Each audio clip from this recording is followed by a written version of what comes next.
all of you. My name is Arinji. I read in class 5B and my roll number is 12.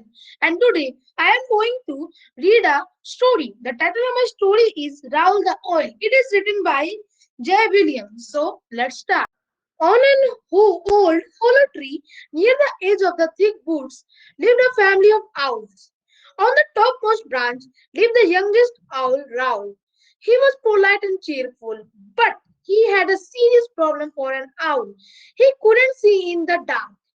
Every evening, his family would wake up, yawn, stretch, and startle out. Raoul would blink and peer and strain his eyes, but all remained dark. When the moon was up, he could dimly see the shapes of trees, but he had to fly very slowly and close to the ground, since it was impossible for him to hunt. He had to go home early and wait to be fed. His brothers brought him some dinner in turns. However, they constantly laughed and hooted at Raoul's inability to hunt. Raoul hated this. At last, Raoul could not stand it any longer. This won't do, he said firmly to himself. I will have to change my habits. And there he made up his mind to do something daring. He decided to sleep all night and wake up in the morning. When the family heard of the decision, mother and father were very upset. Whoever has heard of such a thing? Mother cried and almost fainted. Disgraceful, said father. No one of our family has ever done such a thing.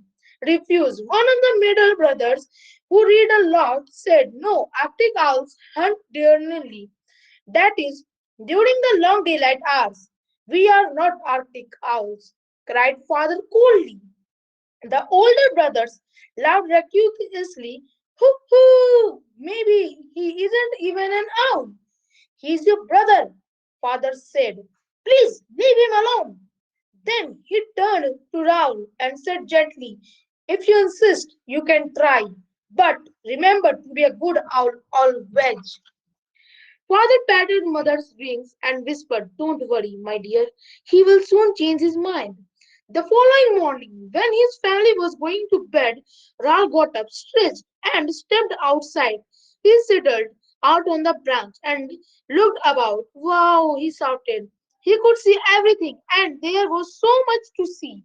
A bright, hot, a bright, hot, yellow thing in the sky. The forest, brown and green, faraway meadows, green, full of flowers. Raoul spread his wings and flew off. He had never seen so many colors in his whole life. He felt so good that he flew upside down and did barrel rolls and looked the loops. Finally, he was hungry. He spied a mouse behind an old barn. He swooped down on it.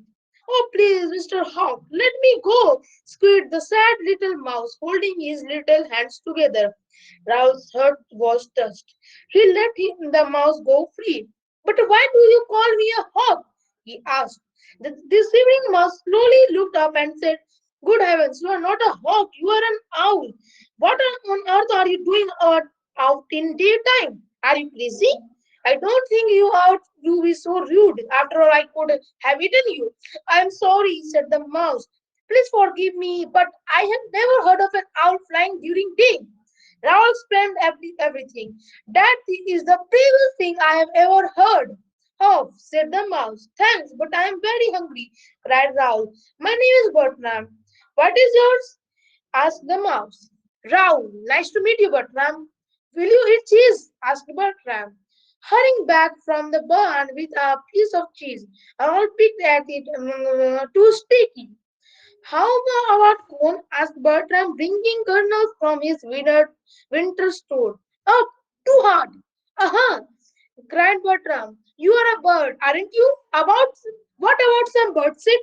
Bertram ran into the big house beyond the barn and returned with a discarded box of birdseed. Delicious! Raoul cried. After lunch, he took Bertram for a ride on his back. The mouse explained to him about the flowers, bees, and many other things. By evening, Raul was ready to go home. The two friends promised to meet again. He met his family next morning as they came in. My poor boy, said mother, embarrassing him.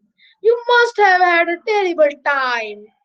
No, said Raul cheerfully. It was fun. You must be starving. Here, eat this lovely mouse father got for you. Mouse, cried Raul. That would be awful. My best friend is a mouse. Oh, the sun is affecting my child's brain, cried mother as she again got ready to faint. Raul politely showed his family the box of bird seed and flew off into the sunrise. But Ram was waiting. They met families of robins and rabbits. The sun shone brightly. By noon, Raul said, but perhaps father and mother are right. I cannot see too well now. Now don't be hasty. You have done very well so far. I think you are not used to the sunlight. Even the people in the big house are dazzled by too much sunshine. Are they? Asked Raul. What do they do about that? Bertram snapped his finger. I know, just wait here. After some time, he came out of the hole from the big house junkyard, dragging a pair of toy sunglasses.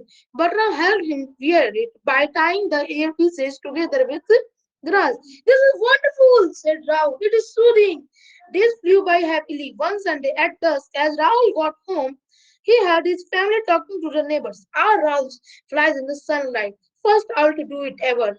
Real genius. Nothing can keep a good owl down. Rahul slipped into his bed content, singing to hit, to hoo. Thank you. I hope you like the story.